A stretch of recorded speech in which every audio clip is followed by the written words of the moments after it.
제가 오늘 이렇게 용기를 내어 전하는 건 누군가에게는 믿기 힘든 수도 있지만 저에게는 너무나도 소중하기 때문입니다. 잠깐 그 전에 좋아요와 구독은 영상 제작과 사연자에게 큰 힘이 됩니다.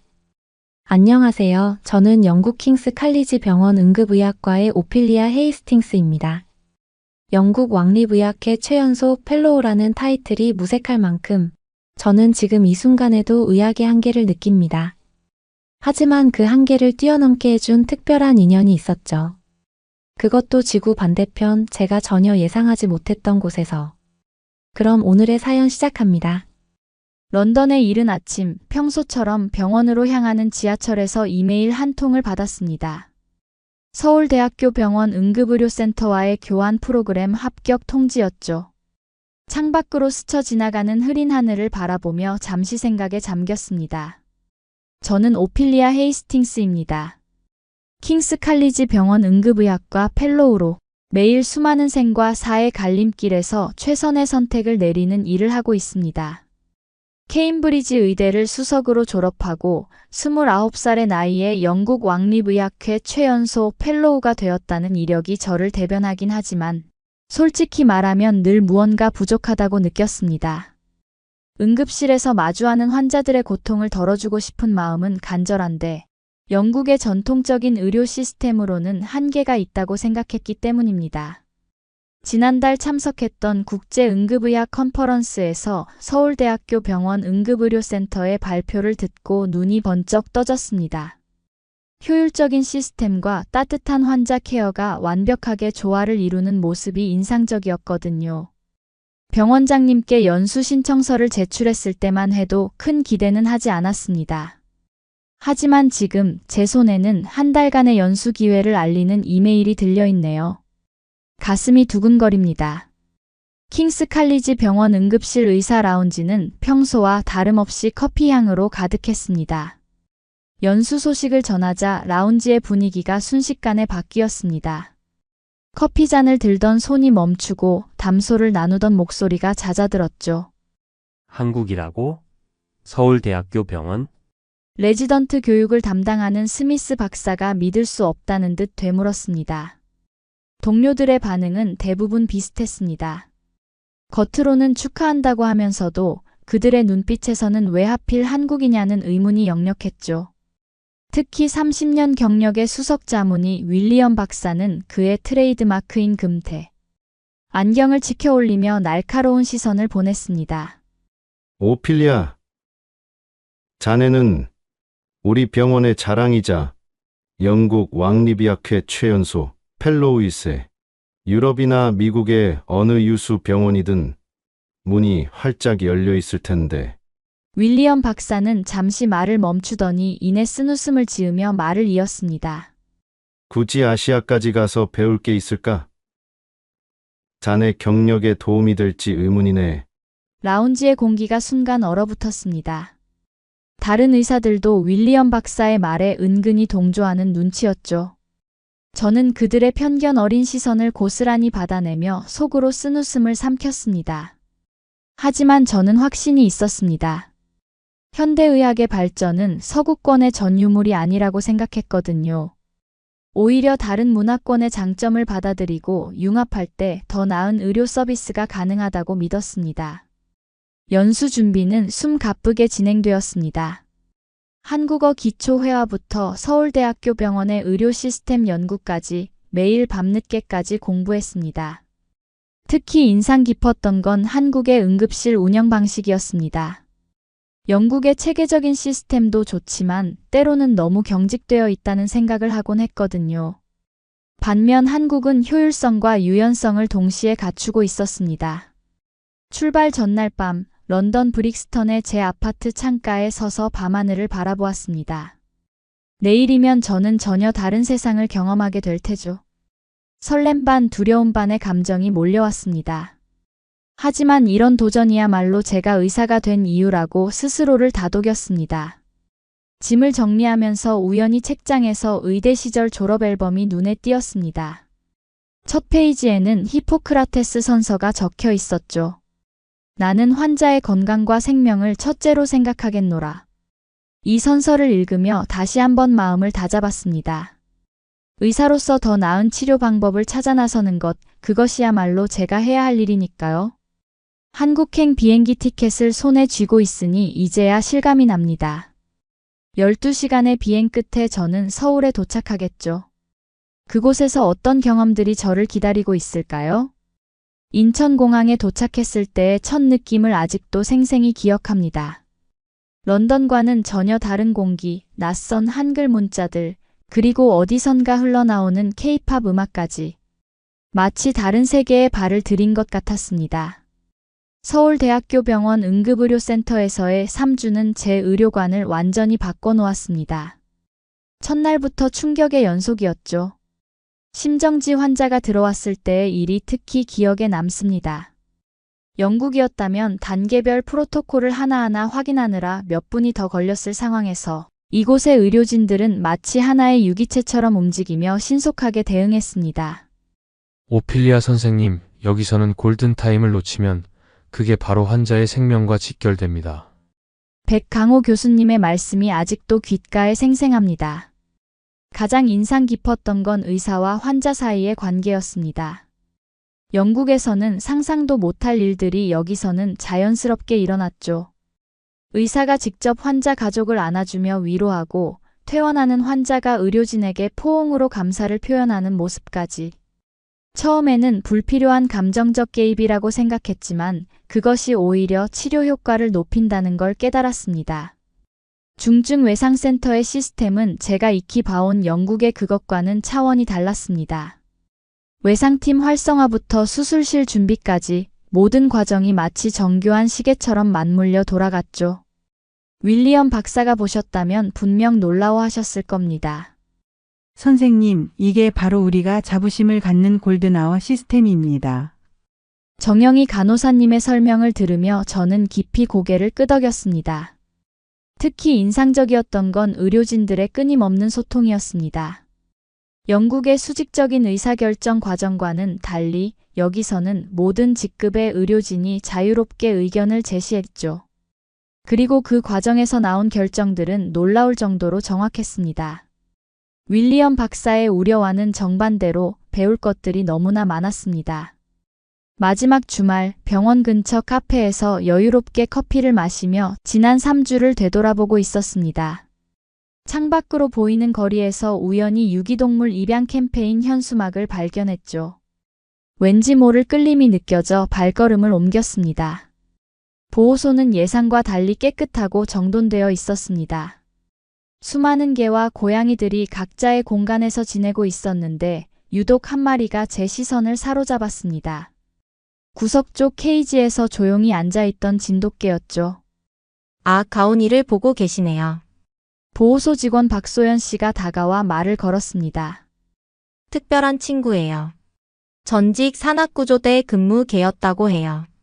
부상으로 은퇴했지만 여전히 사람을 돕고 싶어 하는 것 같아요. 가온이라. 이름이 참 특이하다고 생각했습니다. 한국어 공부를 하면서 배운 적이 있는 것 같은데 말이죠. 가온은 중심이라는 뜻이에요. 박소연 씨의 설명에 가슴 한켠이 묘하게 울렸습니다. 예전 주인이 지어준 이름이라고 해요. 산악구조 현장에서 항상 중심을 잃지 않고 사람들을 구했다고 하네요. 가온의 케이지 앞에 무릎을 꿇고 앉았습니다. 처음에는 경계하는 듯 했지만 이내 조심스레 다가와 제 손등에 코를 비볐죠. 갈색 눈동자에는 말로 표현할 수 없는 깊이가 있었습니다. 마치 오랜 세월 인간의 고통을 지켜봐 온 것 같은 눈빛이었습니다. 다리를 다쳐서 더 이상 구조 활동은 못한다네요. 하지만 여전히 사람들의 위험한 순간을 알아채는 능력만큼은 그대로래요. 박소연 씨의 말에 문득 의문이 들었습니다. 그런데 왜 아직 입양이 안 된 거죠? 까다로워서요. 아무나 따라가지 않아요. 마치 자신의 사명이 있다는 듯이 특별한 누군가를 기다리는 것 같았어요. 그 순간 가온이 제 무릎에 머리를 기대왔습니다. 따스한 온기가 전해져 왔죠. 저도 모르게 손이 가온의 귀를 긁어주고 있었습니다. 그러자 가온의 꼬리가 살짝 흔들리기 시작했죠. 어머, 신기하네요. 가온이가 처음으로 누군가에게 마음을 여는 것 같아요. 저는 가온의 눈을 바라보았습니다. 런던의 응급실에서 늘 느꼈던 그 무언가의 빈자리가 떠올랐습니다. 환자들의 고통을 조금 더 일찍 알아차릴 수 있다면, 그들의 불안을 조금 더 잘 달랠 수 있다면, 문득 가온이 그 답이 될 수 있지 않을까 하는 생각이 스쳐 지나갔습니다. 입양하고 싶은데요. 제 입에서 나온 말에 저도 놀랐습니다. 하지만 확신이 있었죠. 영국으로 데려갈 수 있을까요?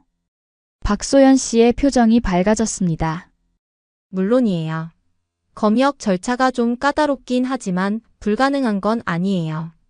오히려 가온이가 영국에서 새로운 삶을 시작하는 게 좋을 것 같네요.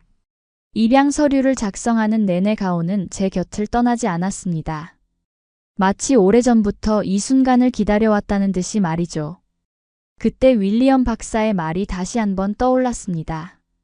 굳이 아시아까지 가서 배울 게 있을까? 가온의 깊은 눈동자를 바라보며 미소 지었습니다. 이제 런던으로 돌아가는 비행기에는 저 혼자가 아닐 것입니다. 런던의 히드로 공항에 도착했을 때는 이른 아침이었습니다. 검역 절차는 예상했던 것보다 훨씬 복잡했습니다. 가온의 모든 서류를 꼼꼼히 확인하는 검역관의 표정이 굳어 있었죠. 한국에서 데려온 게라는 말에 의아한 눈빛을 보내기도 했고요. 하지만 박소연 씨가 도와준 덕분에 입양과 검역에 필요한 모든 서류는 완벽했습니다. 제 아파트 근처 브릭스턴 공원에서 가온과 첫 산책을 나섰습니다. 간간히 내리는 가을비와 안개가 자욱한 런던의 전형적인 아침이었죠. 낯선 환경에서 가온이 불안해할까 걱정했지만 그런 걱정은 기우였습니다. 가온은 영국의 쌀쌀한 날씨에도 런던의 분주한 거리에도 놀라울 정도로 침착하게 적응해 갔습니다.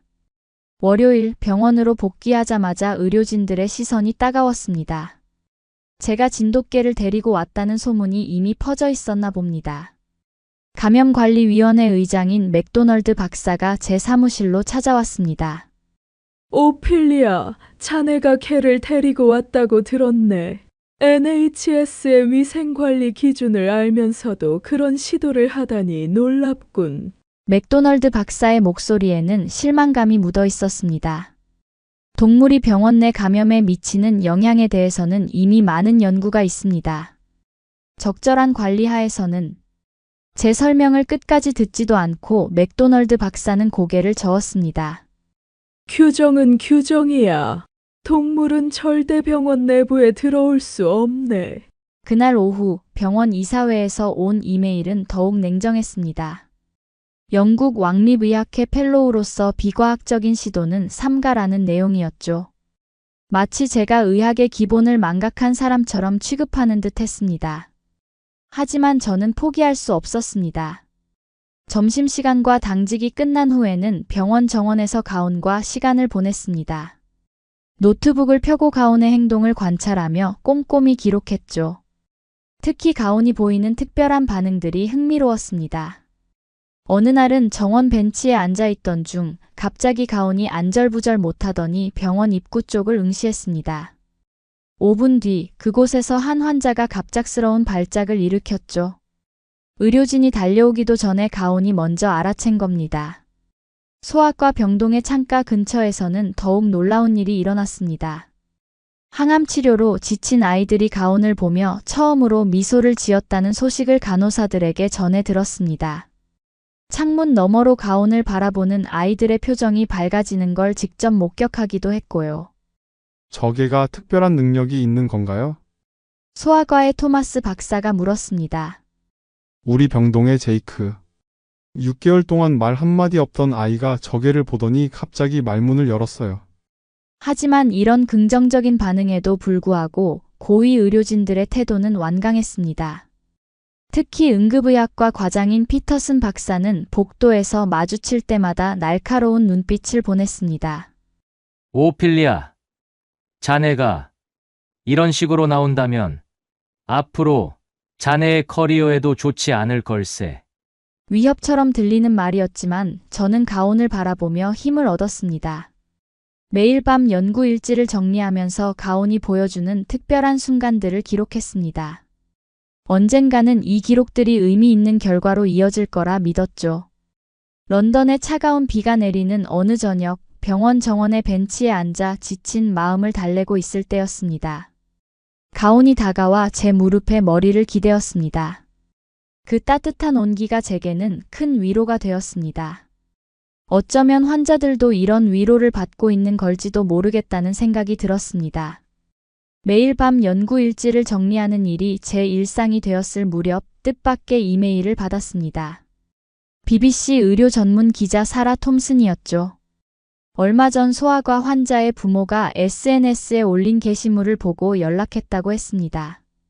그 부모는 말 한마디 하지 않던 아이가 병원 정원의 개와 만난 후 달라졌다는 내용을 올렸고 그 소식이 빠르게 퍼져나갔던 것입니다. 사실 처음에는 단순한 감동적인 이야기라고만 생각했어요.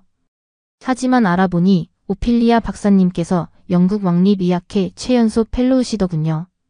전통적인 의학의 경계를 넘어서려는 시도가 더욱 흥미롭게 다가왔습니다. 사라 톰슨이 직접 병원으로 찾아왔을 때 솔직히 걱정이 앞섰습니다. 아직 공식적으로 승인되지 않은 연구인데다 이사회의 반대도 완강했으니까요. 오피리아 박사님 정말 흥미로운 연구예요. 특히 동물의 직관이 현대의학과 만나는 지점이 놀랍더군요. 사라 톰슨의 눈빛에는 진심이 담겨 있었습니다. 하지만 병원 이사회의 반응은 예상대로였습니다. 맥도널드 박사는 격앙된 목소리로 말했죠. BBC 취재라니 말도 안 됩니다. 우리 병원이 웃음거리가 되길 원하시나요? 그때 젊은 의료진들이 한 명, 두 명 목소리를 내기 시작했습니다. 신임 응급의학과 교수인 마이클 리가 첫 발언을 했죠. 우리가 혁신을 두려워한다면 의료 발전에서 뒤처질 수밖에 없습니다. 최소한 가온의 능력을 과학적으로 검증해 볼 기회는 필요하지 않을까요? 저는 이미 여러 해외 학회에서 이와 유사한 연구들이 진행되고 있다는 소식을 들었습니다. 이사회 막내인 제임스 콜린스 박사도 동조했습니다. 실제로 소아과에서 나타난 긍정적인 변화들을 무시할 수는 없습니다. 이미 여러 건의 사례가 있잖아요. 치열한 토론 끝에 이사회는 제한적인 촬영을 허가했습니다. 단, 엄격한 조건 하에서만 가능하다는 단서를 달았죠. 환자의 동의를 받은 경우에만 촬영이 가능하고 응급실 내부 촬영은 금지됐습니다. BBC팀이 병원에 상주하기 시작한 지 일주일째 되는 날이었습니다. 평소처럼 가온과 정원을 산책하고 있을 때였죠. 갑자기 가온이 평소와는 다른 행동을 보였습니다. 안절부절 못하더니 응급실 입구 쪽으로 달려갔습니다. 그때 구급차가 도착했습니다. 50대 남성 환자였는데 얼핏 보기에는 심한 감기 증상 정도로 보였죠. 하지만 가온의 불안한 반응이 심상치 않아 보였습니다. 저는 즉시 응급실 팀에게 연락했습니다. 활력 징후는 안정적입니다만 당직 의사가 말끝을 흐렸습니다. 그때 가온이 환자의 왼쪽 다리 쪽을 계속 주시하고 있었죠. 직감적으로 뭔가 있다고 판단했습니다. 혈액 검사와 함께 폐혈증 스크리닝을 추가해주세요. 결과는 충격적이었습니다. 환자의 왼쪽 다리에서 시작된 연조직염이 급속도로 진행되면서 폐혈증으로 발전하고 있었던 거죠. 의료진들이 발견했을 때는 이미 늦었을 수도 있었습니다. 이 모든 과정이 BBC 카메라에 담겼습니다. 특히 가온이 보인 직감적인 반응부터 조기 진단으로 이어지는 전 과정이 생생하게 기록됐죠. 편집되지 않은 날것의 현장이었기에 더욱 설득력이 있었습니다. 이건 정말 놀랍군요. 늘 비판적이었던 피터슨 박사의 목소리가 처음으로 부드러워졌습니다. 사라 톰슨은 이 장면을 다큐멘터리의 핵심 장면으로 구성하고 싶다고 했습니다. 의료의 새로운 지평이라는 제목으로 기획 중인 다큐멘터리의 방향이 더욱 선명해졌다고 하더군요. 그날 이후 병원의 분위기가 미묘하게 변하기 시작했습니다. 여전히 반대하는 목소리도 있었지만 더 이상 예전처럼 날선 비판은 없었죠. 오히려 가온의 능력을 과학적으로 연구해보자는 제안이 나오기 시작했습니다. 특히 젊은 의료진들 사이에서는 가온에 대한 관심이 급증했습니다. 점심시간이면 정원에서 가온을 관찰하는 의사들이 하나둘 늘어났고 저의 연구 노트를 함께 검토하자는 제안도 받았습니다. 맥도널드 박사는 여전히 고개를 가로저었지만 이제는 한결 수그러든 어조로 말했습니다. 자네의 연구가 옳다는 걸 증명하고 싶다면 더 많은 임상 데이터를 모아보게. 창가에 기대어 서서 정원을 바라보니 가온이 한 어린 환자와 즐겁게 놀고 있는 모습이 보였습니다. BBC 카메라가 그 순간을 담고 있었죠. 따스한 오후의 햇살 속에서 저는 처음으로 희망을 보았습니다. BBC 다큐멘터리가 방영된 날 밤 병원 당직실에서 동료 의사들과 함께 방송을 시청했습니다. 40분짜리 다큐멘터리였지만 그 안에 우리의 수개월간의 노력이 고스란히 담겨 있었죠. 특히 가온이 폐혈증 환자를 구한 장면에서는 당직실이 숨죽였습니다. 방송 다음 날 아침 병원은 완전히 다른 곳이 되어 있었습니다. 평소라면 조용했을 복도에 기자들이 몰려들었고 전화는 쉴 새 없이 울렸습니다. 하지만 그 중에서도 가장 놀라운 소식은 왕실 비서관의 연락이었습니다. 찰스 3세 폐하께서 깊은 관심을 보이셨습니다. 특히 동물 복지와 의료 혁신의 결합이라는 점에서요. 이사회는 즉각 긴급 회의를 소집했습니다. 평소의 회의실과는 사뭇 다른 분위기였죠. 늘 반대 의견을 내던 맥도널드 박사는 갑자기 가온의 출입 허가에 대해 전향적인 태도를 보였습니다. 이제는 우리도 변화를 받아들일 때가 된 것 같군요. 국왕 폐하의 방문을 앞두고 있는 만큼 가온의 병원 출입을 공식 승인하는 것이 좋겠습니다. 며칠 뒤 왕실 의전팀이 병원을 방문했습니다. 찰스 3세의 방문 동선과 일정을 점검하면서 특히 가온과 관련된 부분에 많은 관심을 보였죠. 폐하께서 반려동물과 함께 지내시는 걸 무척 좋아하십니다. 특히 동물의 치유 능력에 대해 평소에도 깊은 신념을 가지고 계시죠. 방문 당일 병원은 이전에 없던 긴장감에 휩싸였습니다. 평소 꼼꼼하기로 유명한 피터슨 박사는 3번이나 넥타이를 고쳐맸고 이사회 임원들은 아침 일찍부터 현관에 도열해 있었습니다. 가온은 그날따라 유독 의젓해 보였습니다. 평소보다 더 반듯하게 앉아있는 모습이 마치 자신의 순간을 알고 있는 듯 했죠. 저는 가온의 귀를 살며시 긁어주며 속삭였습니다. 긴장하지 마, 가온아. 넌 그저 네가 해온 일을 보여주기만 하면 돼. 찰스 3세가 도착했을 때 병원 전체가 숨을 죽였습니다. 국왕은 생각했던 것보다 훨씬 친근한 미소를 지으며 입장했고 곧바로 가온에게 관심을 보였습니다. 이렇게 특별한 친구를 만나게 되어 기쁘군요. 찰스 3세는 가온 앞에 무릎을 굽히고 앉았습니다. 순간 의전팀이 긴장한 듯 했지만 국왕은 개의치 않는 듯 했죠. 가온은 마치 오랜 친구를 만난 것처럼 자연스럽게 찰스 3세에게 다가갔습니다. 국왕은 가온의 머리를 쓰다듬으며 미소 지었습니다. 동물들은 우리가 미처 보지 못하는 것들을 볼 수 있지요. 때로는 가장 위대한 혁신이 가장 예상치 못한 곳에서 시작됩니다. 국왕의 방문 일정 중 응급의료센터 견학이 포함되어 있었습니다. 그때였죠. 갑자기 가온이 평소와는 다른 모습을 보였습니다. 안절부절 못하더니 응급실 입구 쪽으로 달려갔습니다. 모두가 당황한 순간 응급실로 한 노인 환자가 들어왔습니다. 활력 징후는 정상입니다만 당직 의사가 말하는 순간에도 가온은 계속해서 환자 주변을 맴돌았습니다. 저는 직감적으로 가온을 믿기로 했습니다. 심전도 검사를 즉시 시행해 주세요. 결과는 충격적이었습니다. 무증상 심근경색이었죠. 환자는 전형적인 흉통도 없었고 다른 증상도 없었지만 가온은 그 위험을 감지해낸 겁니다. 찰스 3세는 이 모든 과정을 지켜보았습니다. 예정에 없던 상황이었지만 오히려 그랬기에 가온의 특별한 능력이 더욱 빛을 발했죠. 놀랍군요. 이것이야말로 진정한 의미의 직감이 아닐까요? 찰스 3세의 눈빛에는 깊은 감동이 서려 있었습니다. 앞으로 NHS가 나아가야 할 새로운 방향을 보여주는 것 같군요. 방문 말미에 찰스 3세는 뜻밖의 발표를 했습니다. 가온에게 왕실 동물 복지 훈장을 수여하겠다는 것이었죠. 영국 역사상 처음으로 반려동물에게 수여되는 훈장이었습니다. 가온은 단순한 반려동물이 아닙니다.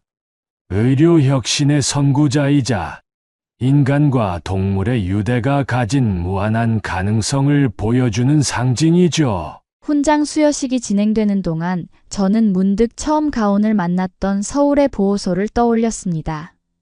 그때는 미처 알지 못했습니다.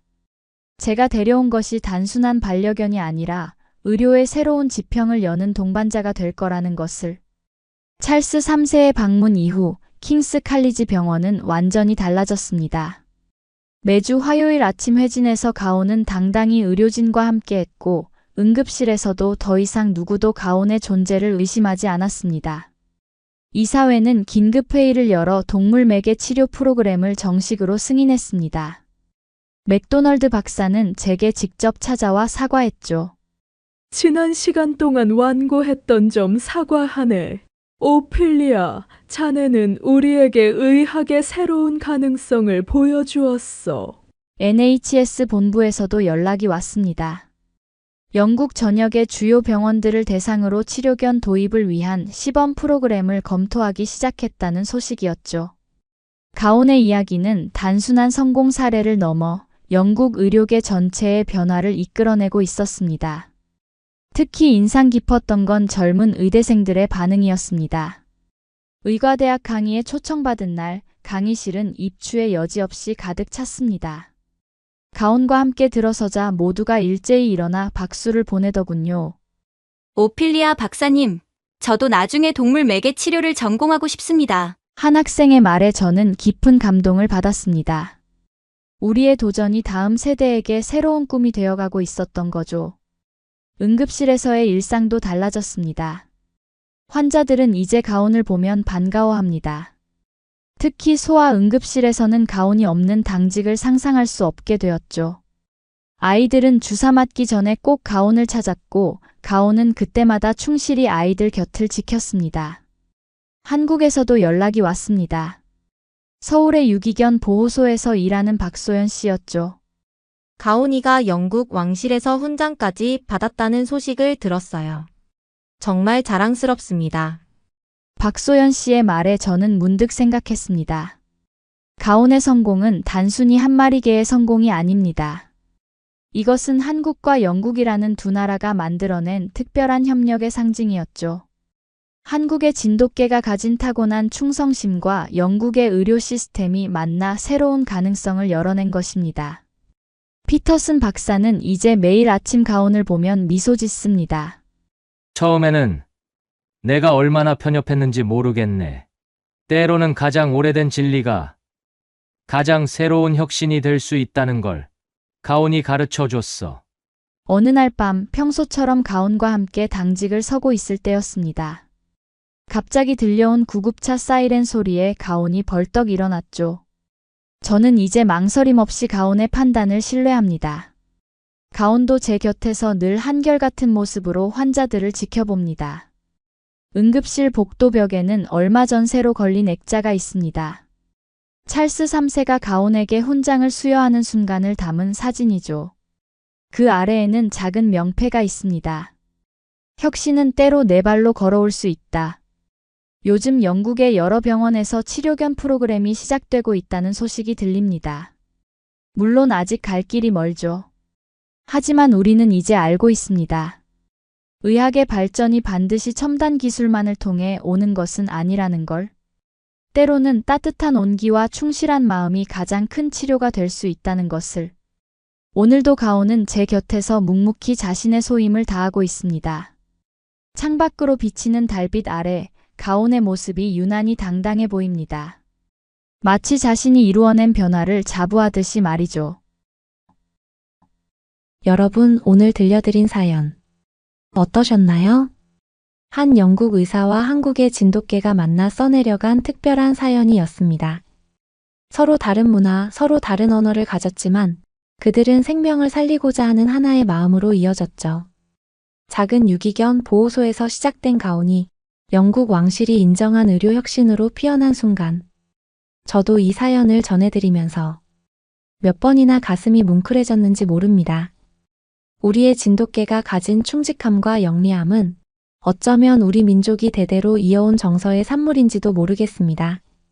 사람을 향한 따뜻한 마음, 위험을 알아채는 예민한 감각, 이 모든 것들이 수천 년을 거쳐 우리 곁에서 완성되어 왔으니까요. 지금 이 순간에도 런던의 한 병원에서는 한 마리의 진돗개가 환자들의 곁을 지키고 있다고 합니다.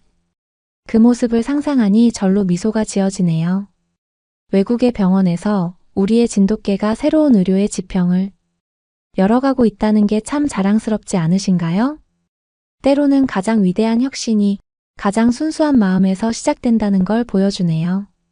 지금까지 감동 다방이었습니다. 따뜻한 사연 보내주셔서 감사합니다. 오늘도 시청해주셔서 고맙습니다.